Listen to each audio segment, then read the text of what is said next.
son oficiales activos, y un régimen interno de consejo de investigación que cualquier palabra imprudente pronunciada en el casino determina inmediatamente el consejo de investigación y la baja. Y el tercer mecanismo de control de la Fuerza Armada es la corrupción. Tienen manga ancha para robar, pero Chávez va anotando lo que cada quien se roba. Y si en algún momento algún militar, como ocurrió recientemente con uno de sus primeros generales, el general Cruz Huerta, por alguna razón, cualquiera que sea, tiene una divergencia con Chávez, entonces va a los tribunales. Como le pasó al general Cruz Huerta, uno de los primeros ladronazos del régimen, pasó años tranquilamente robando, peleó con Chávez, apareció enjuiciado por corrupción. Este mecanismo extremadamente perverso de control de la Fuerza Armada le ha dado a Chávez hoy un control sobre la Fuerza Armada que yo considero bastante estricto y severo, hasta el punto que en la reforma constitucional que ahora está planteada se llega hasta el cambio de nombre de la Fuerza Armada. Fuerza Armada Nacional es transformada en Fuerza Armada Bolivariana. El cambio de nombre no es inocente, tiene un profundo sentido ideológico, porque Chávez ha manejado durante años, como todos nuestros hombres fuertes en el pasado, pero ahora con una intención política muy clara, el pensamiento de Bolívar. Yo creo que nosotros somos el único país latinoamericano, el único pueblo que conserva una especie de devoción por sus héroes de la patria. Yo no veo a los argentinos hablando de San Martín a cada rato, y los brasileños no vienen aquí en hablar. Pero en Venezuela, Bolívar se ha transformado en una suerte de amable figura en el santoral criollo. Él comparte las religiones sincréticas, muestran las religiones populares, pues con la diosa María Dionza y con algunos caciques indígenas. Ahí está Bolívar. Y como los venezolanos tienen una relación con Simón Bolívar, una especie de amable interlocutor. Si Bolívar pudiera, si Bolívar estuviera vivo, todo cambiaría. Bueno, Bolívar ha sido manipulado a lo largo de nuestra historia por todos los hombres fuertes venezolanos, que legitimaban su gobierno tras la figura de Bolívar. Porque Bolívar, que escribió tanto, por supuesto, es útil para cualquiera, es útil para la izquierda, es útil para la derecha, es útil para la dictadura, es útil para la democracia, sirve para cualquier cosa. Su pensamiento puede ser manipulado, y Chávez lo ha utilizado hasta el punto de lograr una ecuación: bolivarianismo igual chavismo. Es más, Chávez habla un poco como la reencarnación de Bolívar, como el continuador de la obra que Bolívar dejó inconclusa en 1830. De manera que el cambio de nombre ya establece una definición ideológica de la Fuerza Armada. La Fuerza Armada no es la Fuerza Armada Nacional, que es un nombre fácil por la acrónimo. No, ahora es FABO, Fuerza Armada Bolivariana. Es decir, una Fuerza Armada con un sesgo ideológico y político partidista, que eventualmente desnaturaliza efectivamente su condición de institución al servicio de la nación. Ahora es una institución al servicio del presidente. Este cambio, por supuesto, que no se limita al cambio del nombre, sino que va más allá, en cambio de la estructura del mando, etcétera, pero no me puedo detener demasiado en esto. Todo esto nos da hoy una Fuerza Armada que se constituye en la columna vertebral del poder. Para todo efecto práctico, el nuevo Chávez es un gobierno de la Fuerza Armada. Además, la presencia de militares activos en la administración pública es extremadamente profunda. Hay centenares de oficiales activos ocupando cargos en la administración pública. El segundo punto de apoyo del régimen es una combinación de una nomenclatura burocrática, usando el término nomenclatura, escribiéndolo con caso, es decir, usando el concepto soviético de nomenclatura.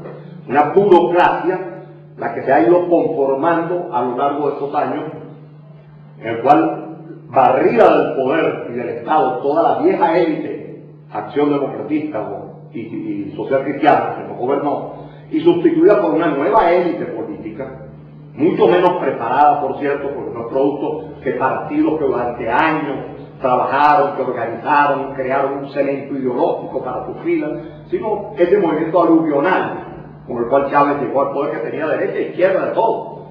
no en el sentido de tendencia a un mismo partido, unos más moderados, otros más radicales. No, había fascistas y comunistas en el movimiento por el que Chávez gana las elecciones. Pues bien, esta nomenclatura burocrática con la cual se sustituyó la burocracia estatal vieja, cuya vida depende de Chávez, obviamente. Es decir, es un punto de apoyo, pero al mismo tiempo están perfectamente conscientes de que mientras Chávez llegue allí, ellos están allí. De manera que es un punto de apoyo muy importante que se une a la emergencia de una nueva burguesía, lo que en Venezuela hemos dado en denominar burguesía bolivariana, o por su apócope, boliburguesía. ¿Cuál es esta boliburguesía? La que ha surgido de los negocios sucios con el Estado, la que ha surgido de la corrupción, muy poderosa, vinculada a su fuerte a la del Estado, por supuesto, y a la del gobierno de Hugo Chávez. Y por cierto, creo que es la principal vacuna que existe en Venezuela contra cualquier tentación verdadera en materia de socialismo. Porque por supuesto estos nuevos ricos no tienen la más mínima intención de ver que sus enormes propiedades puedan ser socializadas o estatizadas. Y desde luego existe lo que pudiéramos llamar una masa de maniobra popular, vasta, en los sectores humildes, cuyo origen, por cierto, es en Acción Democrática.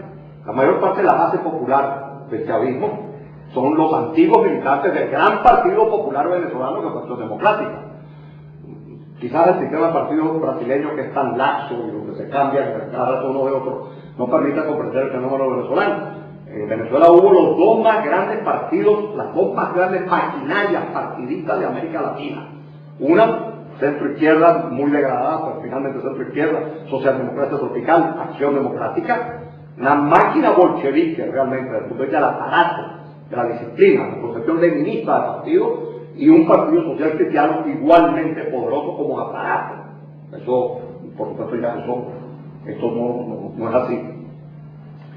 Pero la base popular de Acción Democrática, que fue el gran partido popular venezolano durante 40 años, esa se trasladó al chavismo.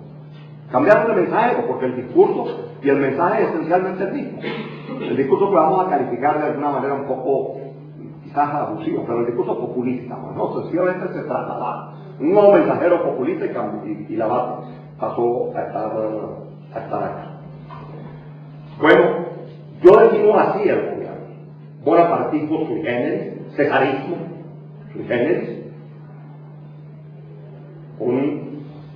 que ha ido creando un respaldo social con la nomenclatura burocrática, la burguesía emergente, y una vasta, poderosa, inmovilizable masa de maniobra, cuya pasión y cuyo fervor ya están bastante atenuados, por cierto. En el fenómeno chavista hay que tener en cuenta que han pasado 8 años, el gobierno es muy ineficiente, por tanto la protesta social es muy intensa en Venezuela, pero el vínculo con el presidente no se rompe. El pueblo suele utilizar esa coartada característica de todos los pueblos antes de perder definitivamente la esperanza. Es que el gobierno es muy malo, los ministros no sirven, el presidente no sabe, al presidente lo engaña, si el presidente supiera. Que es una manera siempre de excusar al presidente y de mantener viva una esperanza. Después, allá está el presidente que finalmente, si llegamos a él, se enterará de toda esta pésima administración que se está realizando. Ahora bien, a partir de las elecciones de diciembre del año pasado, las elecciones presidenciales, Chávez le ha dado una vuelta de tuerca radical a su proyecto. E introdujo el concepto de socialismo del siglo XX. Hasta quizás mediados del año pasado, el gobierno de Chávez no podía ser definido en términos ideológicos convencionales. De hecho, para mucha gente en América Latina, visto como un gobierno de izquierda, en su comportamiento concreto hay más elementos fascistoides, aunque el fascismo se da la mano con el estalinismo, pueden ser la misma cosa, ¿no? Y los fascistoides, todo el culto a la violencia, el culto a la tradición, la utilización de la violencia contra el adversario, todo esto forma parte de lo que Humberto Eco denominaba el urfascismo, el fascismo cotidiano. En eso no estoy diciendo que Chávez sea fascista, estoy diciendo que el comportamiento, que en algunos de sus comportamientos, sobre todo por ejemplo en el manejo de la propaganda, que es obviamente el capítulo 8 de Mein Kampf, el estilo propagandístico, el peso y el manejo habilísimo de la propaganda política que hace Chávez, para mí tienen una filiación en la concepción propagandística.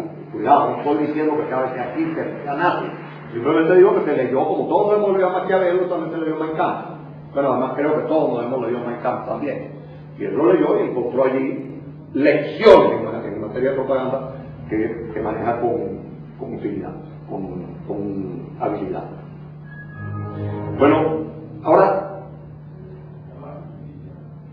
este concepto de socialismo del siglo XXI se materializa ahora en un proyecto de reforma constitucional.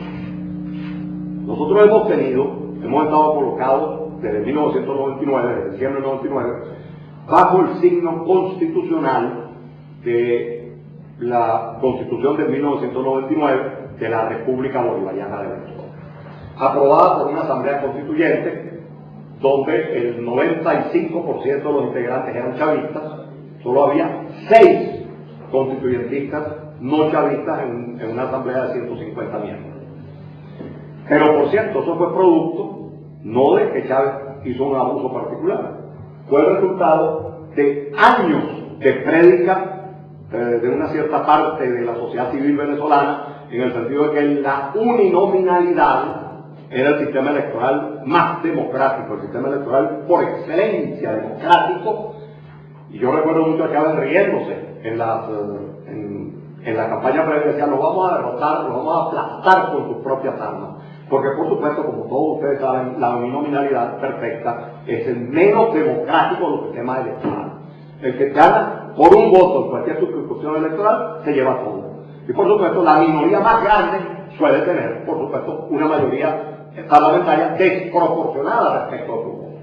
Chávez sacó más o menos para la constituyente el 40% de la votación del país y tenía el 96% de los parlamentarios. Absolutamente legal. Con el sistema electoral que los grandes partidos políticos venezolanos habían comprado, difundido por algunas organizaciones de la sociedad civil. Esa constitución está siendo reformada en este momento. Y eso configura ella un doble fraude constitucional. Uno, las transformaciones constitucionales previstas alteran los principios fundamentales del Estado. Por lo tanto, debiera haber sido producto no de la actividad del Parlamento, sino de una asamblea constituyente. Chávez se saltó esto, muy propio del estilo autoritario, es decir, en el sentido de haga lo que me da la gana. La reforma va a través del Parlamento, que es un Parlamento que controla absolutamente. Y en segundo lugar, él propuso la reforma de 33 artículos. Estos 33 artículos del sistema parlamentario venezolano prevé 3 discusiones para un proyecto de ley o para la reforma constitucional. Una primera discusión, una segunda y una tercera, artículo por artículo. De pronto, para la tercera discusión aparecieron 25 artículos nuevos, que no pasaron por las 2 primeras. De manera que todo el proceso está viciado de fraude a la Constitución. Pero esto es irrelevante, porque irrelevante en un cierto sentido, importantísimo de otro, de la forma de la democracia en el fondo. Hay un irrespeto tal por la formalidad democrática aquí, muy propio del estilo autoritario, que ha sido característico durante todos estos 8 años. La reforma tiene una columna vertebral, que es la potenciación del poder personal, del poder de Hugo Chávez. Blindar el presidencialismo y abrir el camino a la reelección indefinida, es decir, a la presidencial vitalicia. Porque basada en la falacia que bueno, se puede presentar cuantas veces quiera y el pueblo decidirá si sigue, ya voy a decir cuántas enormes posibilidades hay de que efectivamente la reelección esté asegurada. El presidente recibe en esta reforma poderes realmente imperiales. En primer lugar, la reforma termina por barrer los últimos vestigios de la República Federal liberal en el sentido político, no económico. Es decir, poderes separados, independencia entre sí, controles mutuos. Todo mecanismo de check and balances desaparece. Ya Venezuela puede ser definida como un régimen autocrático, en el sentido, digamos, político-etimológico. todos los poderes están concentrados en el puño del presidente. Que esa autocracia no se ejerza de manera brutal, todavía menos, abiertamente dictatorial, no significa que no existan las condiciones para un ejercicio incontestado del poder, sin ningún tipo de control sobre el poder del presidente. Bueno, las últimas instituciones todavía autónomas, autonomía relativa, son las gobernaciones de estados elegidas directamente y las alcaldías elegidas directamente. La Constitución se prevé una superestructura que se colocará encima de las gobernaciones de estado, dirigida por vicepresidentes designados por el presidente no elegido, que por supuesto mediatizarán e intervendrán la gobernación, que además manejarán el dinero del citado constitucional. Y de otro lado, al presidente se le acumulan poderes que van desde decidir los ascensos de los oficiales del grado de subteniente en adelante. Hasta ahora, el presidente decide de coronel hacia arriba, y ahora es de subteniente en adelante. De manera que se comprende que un cadete, desde que está en la Academia Militar, entenderá que la principal credencial para ascender es la lealtad al presidente. ¿No? Comienza pues el enorme poder que esto da sobre una fuerza armada, donde toda promoción depende de la voluntad del presidente. Y de allí hasta llegar a la asunción del control del Banco Central, que es declarado ente sin autonomía, el manejo de las reservas internacionales y por tanto de la política monetaria. Bueno, detalles hasta triviales. Las autopistas vuelven al poder central, los teleféricos vuelven al poder central, en fin. Hay toda una reconcentración y recentralización de la República, una concentración autocrática en manos del presidente. Ahora, este hombre, dotado de estos poderes, va a ser reelegido indefinidamente. ¿En qué fía es la reelección? Aparte de la ventaja que tiene siempre el incumbent, como dicen en inglés, o sea, el que se presenta a la reelección, que siempre tiene una ventaja, incluso sin trampa. Siempre tiene una ventaja, obviamente, ¿no? De hecho, en América Latina, del año 2000 para acá, ha habido 9 procesos electorales de reelección y solo uno ha sido perdido, el de Hipólito Mejía Dominicana, y eso porque cambió la Constitución el año anterior a las elecciones. Si lo hubiera hecho con tiempo, probablemente hubiera sido reelegido. Pero en el caso venezolano, dentro de este nuevo contexto institucional y político que diseña la Constitución, con estos superpoderes para el presidente, vienen avanzando otros procesos que configuran una situación, y uso el término, a lo largo de 8 años no lo he usado nunca, yo me he cuidado mucho de matizar, no formo parte de la oposición visceral, talibánica que existe en nuestro país, una parte de ella. Yo soy un hombre de izquierda, he sido toda mi vida un hombre de izquierda, un militante, un activista de la izquierda, pero en este momento, para mí, los procesos que están avanzando en el país configuran una situación pre-totalitaria. Estamos en el umbral de un totalitarismo, si ustedes quieren, light, porque no tiene, por ahora al menos no se prevé Auschwitz ni Gulag, pero sí el control de la sociedad. Es decir, además del control de las instituciones públicas, hay procesos, que se los enumero muy rápidamente, que cuajar, de cristalizar, van a dar una sociedad controlada por el Estado, que en este caso es controlada por el Estado. Uno, la estatización del deporte, modelo soviético y cubano.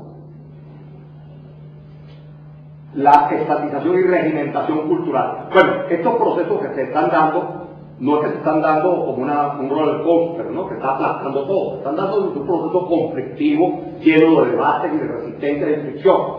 Tal vez en el mundo deportivo no, porque los deportistas piensan que si vamos a hacer como Cuba, que con sus 10 millones de habitantes, uno de los 10 grandes olímpicos, bueno, bienvenida a la estatización del deporte. Pero en el mundo cultural hay, por ejemplo, un debate serio y una confrontación seria con el Ministerio de la Cultura.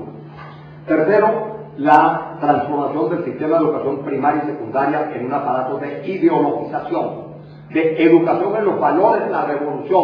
Dicho así, frase de Chávez, claro, de los muchachos de primaria y secundaria. Cuarto, la supresión de la autonomía universitaria, que es una institución latinoamericana muy especial y que Chávez considera incompatible con un Estado que debe definir su política, de educación superior a partir del Estado mismo. Nada de rectores elegidos popularmente, aunque ya le voy a decir cuál es la modalidad que encontraron en la reforma constitucional. Y nada de libertad de cátedra, sino programas definidos desde el Ministerio de Educación Superior. Pero en la reforma constitucional encontraron una manera yo no sé si la palabra tiene una traducción portuguesa, relancina. Tú me dirás si puedes traducir esto. Relancino es una cosa muy astuta, muy perversamente astuta. Matreira. Puede ser. Ok. En la reforma constitucional que se prevé, las autoridades rectorales serán elegidas por profesores, estudiantes, todos, obreros y empleados de las universidades. Es decir, esto es una suerte de populismo y de demagogia brutal. Por supuesto, porque eso ya no es la autonomía universitaria, es la definición misma de universidad la que se pone en juego. Tú imaginarás que en nuestras universidades lo permanente y lo que sostiene es el cuerpo profesoral. Un profesor un voto, pero no puede darle a un alumno un voto, porque los alumnos están 5 o 6 años en la universidad. Esto en nuestras universidades, en Venezuela al menos, los alumnos son un porcentaje, en el claustro universitario son un porcentaje del número de profesores. Creo que es la cuarta parte o algo así. Pero por supuesto, el empleado de la universidad no participa y a dónde lleva la participación. Una democratización se presenta como un rasgo de democratización. Por supuesto, esto es un abuso demagógico que no puede entender. Pero el mecanismo que cada quien se les permitirá asumir el control de las universidades públicas, porque en Venezuela uno de los sectores donde todavía el chavismo es minoría es casualmente en la universidad, entre los profesores y entre los estudiantes. Todas las autoridades rectorales de las universidades públicas de Venezuela no son chavistas y todos los movimientos estudiantiles en las universidades, las llamadas federaciones estudiantiles, todas están dirigidas por muchachos no afectos, digamos, al chavismo. ¿Cuál es este proceso tan daño? La hegemonía comunicacional, que es mucho más astuto que el modelo soviético cubano de monopolio comunicacional. ¿Sabes? De un lado se ha creado un inmenso aparato comunicacional del Estado, 6 estaciones de televisión, 2 gigantescas cadenas radiales que cubren todo el país y más de 70 pequeños periódicos de difusión gratuita, estilo Der Stürmer, se decía así, ¿no? Der Stürmer, el periódico de Streicher, que modelo que es, pues no, o sea, donde todos los opositores, si no somos maricos, somos lesbianas, o somos putas, pero esa es la manera como se califica en estos periódicos al adversario político. O sea, lo que llamaban en Perú prensa chicha, que lo hacía Fujimori contra su adversario. Y al lado del enorme aparato comunicacional, la anulación de los principales medios de comunicación de masa, los 2 canales más grandes de televisión, que cubrían el 80% de la audiencia televisiva. El debate no fue sobre la calidad de la televisión ni sobre el monopolio que implicaban estos 2 canales, no, el debate fue sencillamente el canal 2 lo saco del aire porque ha mantenido una postura crítica permanente. Al canal 4, son los números de los 2 canales, con el cual hubo un arreglo desde hace 2 o 3 años, lo cooptó. De manera que el canal 4 sigue vigente, pero al servicio del gobierno. Estos 2 canales están negados a toda otra opinión política que no sea la del gobierno. Por lo tanto, la comunicación de masas, la más masiva a través de la televisión, está bloqueada para opiniones políticas distintas. Pero el régimen puede coexistir y utilizar eso para demostrar que en Venezuela hay libertad de expresión con pequeños canales de televisión regionales, etc. y con la prensa escrita, una parte de la cual muy prudentemente se autocensura. Pero se autocensura el que quiere. Yo dirijo un periódico muy crítico, muy irreverente, y se mantiene así, y somos hostigados, multados, etc., pero ciertamente no nos han cerrado, ni creo que lo sigan. Creo que más bien que le somos muy útiles, porque ya puede mostrarlo y decir, bueno, usted dice que no hay libertad de expresión en Venezuela, lean tal cual, ese es el nombre del periódico que yo. Y a esta tendencia, es la que me refería anteriormente y no vuelvo sobre ella, la transformación de la institución armada en un partido armado. Un partido al servicio del presidente que tiene 2 brazos, un partido civil y un partido militar. Bueno, si estas tendencias cristalizan dentro de un nuevo cuadro institucional de concentración de poder, de acentuación del autoritarismo y del militarismo, bueno, lo que nos sale después de esto es obviamente una sociedad difícilmente calificable de democrática. Claro, tengo que parar acá porque más bien prefiero entonces para conversar y en cero. Ahí es donde estamos parados en Venezuela en este momento. Ahora, yo creo que a ustedes les puede interesar mucho también los temas de la política internacional de Chávez, que tiene mucho que ver con Brasil, ¿no? Entonces, podemos, bueno, abrir un diálogo. Muy bien. Sí.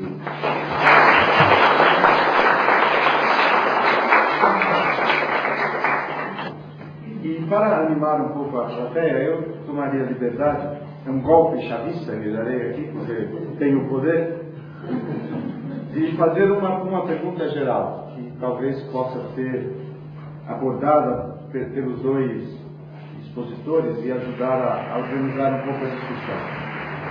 Ouvindo as duas apresentações, me deu a sensação de que nós estamos hoje na América Latina diante de um quadro de particular complexidade, no qual estão se cruzando processos de orientação sociopolítico, cultural, econômico muito diferentes. E eu transformaria essa observação, que me parece óbvia, em dois tipos de observações que talvez possam ser dirigidas para Vicente e para Teodoro. Nós estamos, uma linha de observação sugere, como disse Vicente, que está havendo na América Latina, ou em vários países da América Latina, uma recuperação da capacidade fiscal dos Estados, com implicações em termos de políticas sociais. Talvez isso seja forte no Brasil, mas me parece que você fez uma consideração de natureza mais geral. Pensando nisso, poderia fazer a seguinte pergunta: como é possível nós imaginarmos a continuidade desta recuperação e melhorias sucessivas em termos de distribuição de renda, de igualdade, sem fazer uma conexão, não tanto com a economia, mas com a política? Pensando a política através de alguns registros. Primeiro, está havendo um outro processo, uma desintegração dos sistemas tradicionais de poder no continente. Todos os países estão sofrendo esse desgaste em termos dos sistemas políticos, sistemas eleitorais, sistemas de representação, em termos dos sujeitos, particularmente dos partidos, e em termos de valores.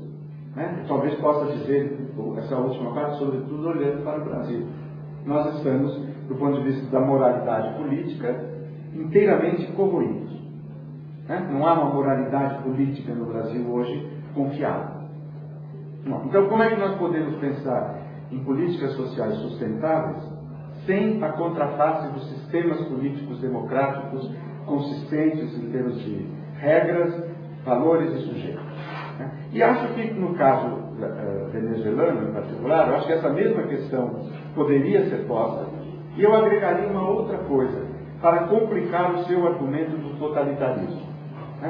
Eu não tenho condições de avaliar, me parece muito coerente a sua exposição, mas eu diria o seguinte: como é que nós podemos imaginar situações totalitárias, sejam elas quais forem, e num quadro econômico, social, cultural, em que há flagrantes avanços em termos da emergência de formas líquidas de vida, como diz Zygmunt Bauman, formas de vida muito marcadas pela tecnologia, pela individualização, pela fragmentação, pela horizontalização dos relacionamentos. Me parece que essa é uma questão interessante para nós pensarmos tanto a continuidade da desagregação dos sistemas, porque como é que os sistemas políticos vão se firmar em formas de vida líquidas, usando essa metáfora com alguma liberdade. E como é que nós podemos ter totalitarismo e vida líquida? Parece impossível os totalitarismos darem conta das situações de liquidez no plano da vida. Então seria essa a primeira pergunta que eu dirigiria. Está escrito aqui o Rafael Vila. Uma pergunta para Teodoro Rincón. En su exposición muy sistemática, muchas de las cosas de las cuales yo comparto, faltó analizar también el papel de la oposición, porque claro, en Venezuela las políticas, una de las políticas de Chávez, como la concentración del poder, son leyes, Pero el otro problema, parece la propia oposición, ¿no? Y el hecho de que en parte la concentración del poder en Venezuela se da también por errores de la propia oposición, ¿no?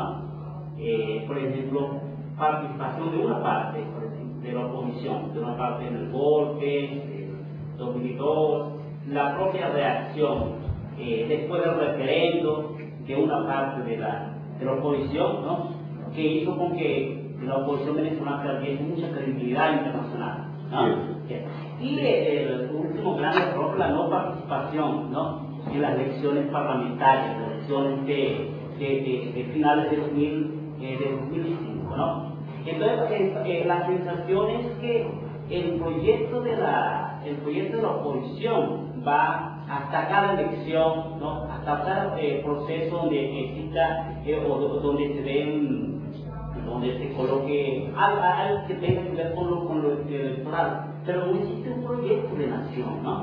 Un alternativo a Chávez. Yo tenía un poco que hablar un poco sobre eso. Moderador.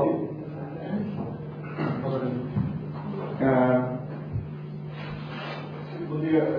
Duas perguntas. Primeiro para os editores da revista.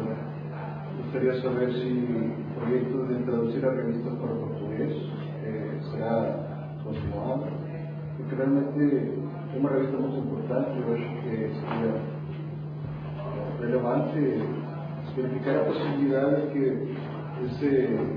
esse trabalho seja um pouco mais difundido no Brasil. E para os panelistas, gostaria de saber se eles, a partir do que vocês estão comentando,